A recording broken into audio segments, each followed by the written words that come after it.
Finally Balihar রাজবাড়িতে আসছি। এই হলো রাজবাড়ির অবস্থা। এখন পুরাতন ভাব, অবস্থা খারাপ। আমরা গেট খুঁজতেছি, গেট কোনটা, গেট দিয়ে ঢুকে পড়বো ইনশাল্লাহ। এটা মনে হয় গেট। ও, এটা মন্দির।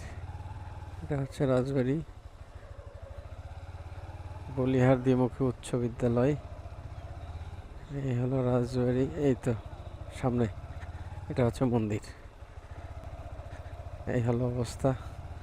এখন একটা মন্দির আছে সাথে, এদের রাজবাড়ি মন্দিরের সাথে এটা হচ্ছে মন্দির, এটা হচ্ছে রাজবাড়ি। রাজবাড়িটা মনে হয় খোলা। এটা হচ্ছে রাজবাড়ি মাঠ। এই হলো অবস্থা। ঢোকা যাবে মেবি, রাস্তা খোলা, বিপজ্জনক, ভেতরে প্রবেশ নিষেধ। ঢুকবো। তো আমি এখন আছি বলিহার রাজবাড়ি। এই হলো বলিহার রাজবাড়ির সুন্দর সুন্দর ভিউ।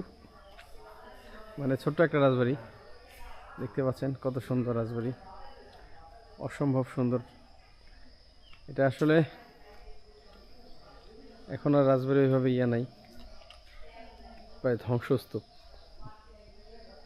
এই হলো বসার জায়গা, যেখানে বসে আর কি কাজ করতেছিল, গল্প সল্প করা যায়, কফি হাউসের আড্ডার মতো। ভিতরে আসলে আমি এই সাইড থেকে দেখাই আপনাদেরকে, সাইড থেকে দেখাইতে, এই যে দেখেন তালা মারছে তো ভাই, কিন্তু এটা হচ্ছে তালা মারছে, এখানে এদিকে খোলা আছে। এটা শৌচালয় সম্ভবত, তালা মারছে, কিন্তু এদিকে ভিতরে যাওয়ার অপশন নাই এখানে, এই যে এই পর্যন্তই। তো আমরা, এই হলো রাজবাড়ি, আর ওই সামনে যেটা দেখছেন এটা হচ্ছে মন্দির, পুরাতন মন্দির এখনো আছে। এই হলো মোটামুটি অবস্থা। আমরা একটা ড্রোন শ্যুট নেব ইনশাআল্লাহ।